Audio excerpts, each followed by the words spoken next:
গৰ্ভৱতী মহিলাই নিজে নিমখেৰে জানো গৰ্ভত লৰা নে ছোৱালী। নমস্কাৰ বন্ধু বান্ধৱীসকল, আপোনালোকক মোৰ চেনেল অসমীয়াত ঘৰুৱা দিহাবাই চন্দ্ৰকলালৈ স্বাগতম জনালোঁ। বন্ধু বান্ধৱীসকল, আজি আমি এই প্ৰেগনেন্সি ভিডিঅ'টিত জানিম গৰ্ভৱতী মহিলাৰ গৰ্ভত থকা শিশু লৰা নে ছোৱালী তাৰে বিষয়ে। বন্ধু বান্ধৱীসকল, আজি মই আপোনালোকৰ ওচৰত এটা এনেকুৱা উপায় লৈ আহিছোঁ যাৰ দ্বাৰা আপোনালোকে 1 মিনিটতে গম পাব পাৰিব যে আপোনালোকৰ গৰ্ভত থকা শিশু কি হয়, লৰা নে ছোৱালী হয়। বন্ধু বান্ধৱীসকল, ভিডিঅ'টি আৰম্ভ কৰাৰ আগতে যদি আপোনালোকে এতিয়ালৈকে মোৰ চেনেলটো সাবস্ক্ৰাইব কৰা নাই, প্লিজ ভিডিঅ'টি তলত যি ৰেড কালাৰ সাবস্ক্ৰাইব বাটন আছে প্ৰেছ কৰিব আৰু যদি আপোনালোকক মোৰ ভিডিঅ'টি ভাল লাগে তেন্তে এটা লাইক কৰিব। আহক তেন্তে এতিয়া আমি ভিডিঅ'টিৰ মাজলৈ যাওঁ। বন্ধু বান্ধৱীসকল, কি হয় যেতিয়া এজনী মহিলা গৰ্ভৱতী হয় তেতিয়া কি হয়, মহিলাৰ জনৰ উৎসুকতা থাকে যে তেওঁৰ গৰ্ভত থকা শিশু কি হয়, লৰা হয় নে ছোৱালী হয়।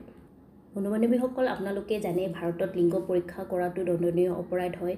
আপোনালোকে লিংগ পৰীক্ষা কৰিব নোৱাৰে ভাৰতত বা মেডিকেল হেল্প ল'ব নোৱাৰে, কিন্তু আপোনালোকে এনেকুৱা কিছুমান লক্ষণ আছে বা উপায় আছে যাৰ দ্বাৰা আপোনালোকে অনুমান লগাব পাৰে যে আপোনালোকৰ গৰ্ভত থকা শিশু কি হয়, লৰা হয় নে ছোৱালী হয়।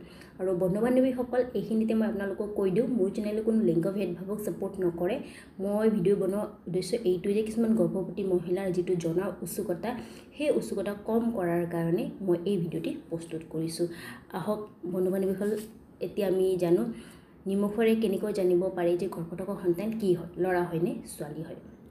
যেতিয়া এজনী গৰ্ভৱতী মহিলাৰ 3 মাহ এনে পাৰ হৈ যায়, তাৰপিছত 4ৰ্থ মান্থত কি হয়, গৰ্ভৱতী মহিলাৰ পেট দেখা দিব ধৰে, যাৰ বাবে মানুহবিলাকে জানিব বিচাৰে যে তেওঁৰ গৰ্ভত থকা শিশু কি হয়, লৰা হয় নে ছোৱালী হয় বা লৰা হ'ব নে ছোৱালী হ'ব, এইবোৰ কথা চলি থাকে। আহক এতিয়া জানো নিমখেৰে কেনেকৈ জানিব গৰ্ভত লৰা নে ছোৱালী। বন্ধু বান্ধৱীসকল, ইয়াৰ কাৰণে আপোনালোকে কি কৰিব লাগিব, প্ৰথমতে আপোনালোকৰ যিটো ৰাতিপুৱাৰ প্ৰথম ইউৰিন বা প্ৰস্ৰাৱ আপোনালোকে এটা বাচনত লৈ ল'ব বা এটা বাতিত লৈ ল'ব। তাৰপিছত আপোনালোকে তাত 1 চামুচ নিমখ মিহলাই দিব। মিহলাই দি আপোনালোকে 1 মিনিট চাব।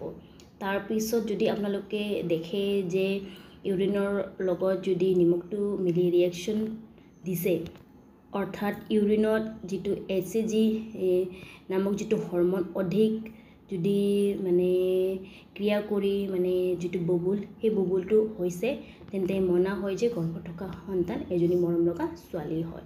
আৰু যদি নিমখৰ লগত যদি ইউৰিন মিহলাৰ পিছত একো ৰিয়েকশ্যন নিদিয়ে, তেন্তে মনা হয় যে গৰ্ভত থকা সন্তান এজন ল'ৰা হয় বুলি। গতিকে এনেদৰে গম পাব পাৰে যে নিমখেৰে গৰ্ভত কি আছে, ল'ৰা নে ছোৱালী। যদি আপোনালোকক মোৰ এই ভিডিঅ'টি ভাল লাগিছে তেন্তে এটা লাইক কৰিব, লগতে মোৰ ভিডিঅ'বোৰ শ্বেয়াৰ কৰিব, লগতে মোক কমেণ্ট কৰি জনাব কেনেকুৱা লাগিল মোৰ ভিডিঅ'টি, বা আগলৈ কিবা প্ৰেগনেন্সি ৰিলেটেড জানিব বিচাৰিছে মোক কমেণ্ট কৰি জনাব। ঠিক আছে, ধন্যবাদ।